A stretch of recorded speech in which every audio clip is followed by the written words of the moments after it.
Last week, we took a close look at Genesis 11, the Tower of Babel. There's so much there, really. I mean, it's just a story that keeps on giving and giving. For starters, there's something that ought to be said about technology. Learning how to make a brick changed the world. And I realize a brick is not, Chat GPT or whatever piece of technology you might be marveling at the moment, but it was a breakthrough, and it's just worth reflecting on the tools that we develop and how they change our world and how we should think about these. So in his book, Post-Capitalist Society, Peter Drucker notes that technological advances change things. And he calls out the stirrup, which changed warfare because you now could have people mounted on horses attacking those that were not. Gunpowder, the windmill, steam engines, and then the elevator, which changed cities because now you could go way up.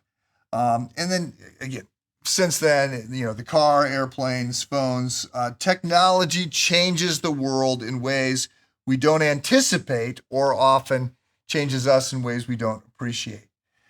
So at the risk of sounding very much like a Luddite, which I have occasionally been accused of, I want to say we are uncritical consumers of technology, and that is not a good thing. We have to understand that technology is not neutral. I just wrote about this in the Friday update. I noted that I'm a big ideas guy. Ideas have consequences. Ideas shape the world slowly sometimes, but they shape the world. I believe that, but it sure does seem to me like in recent years, it's been more technology that is shaping the world than it has been big ideas. So lots of things to take away here out of Genesis chapter 11.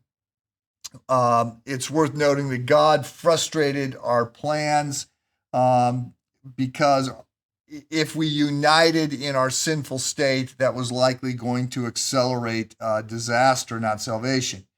I would be remiss if I didn't point out that this scrambling of languages at the Tower of Babel, Genesis 11, is something that is symbolically undone at Pentecost when God gave them, an ability to understand each other.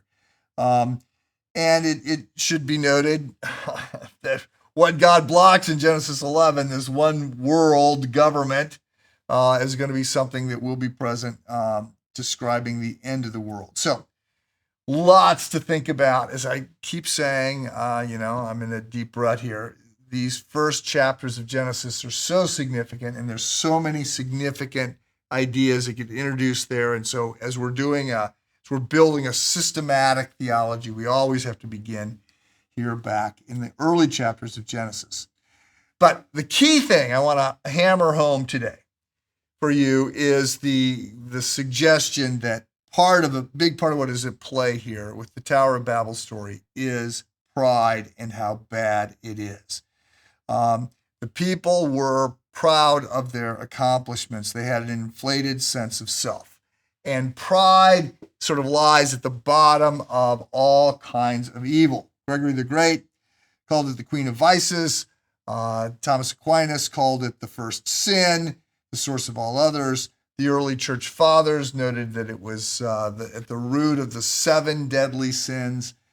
And C.S. Lewis said that it's unlike other sins because the other sins are almost always a corruption of something good that God made, but pride is not that. He says pride comes straight from the pit of hell. So,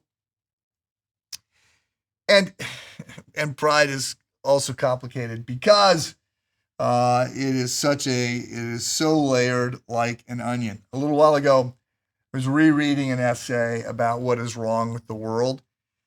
It was written a long time ago. They'd asked a bunch of people, what's the biggest problem in the world? And they were all weighing in, and, some said agnosticism, and one person said it's the decision to bomb Hiroshima. Another one said it's the belief that all humans are just animals, right? And I found myself thinking, no, the problem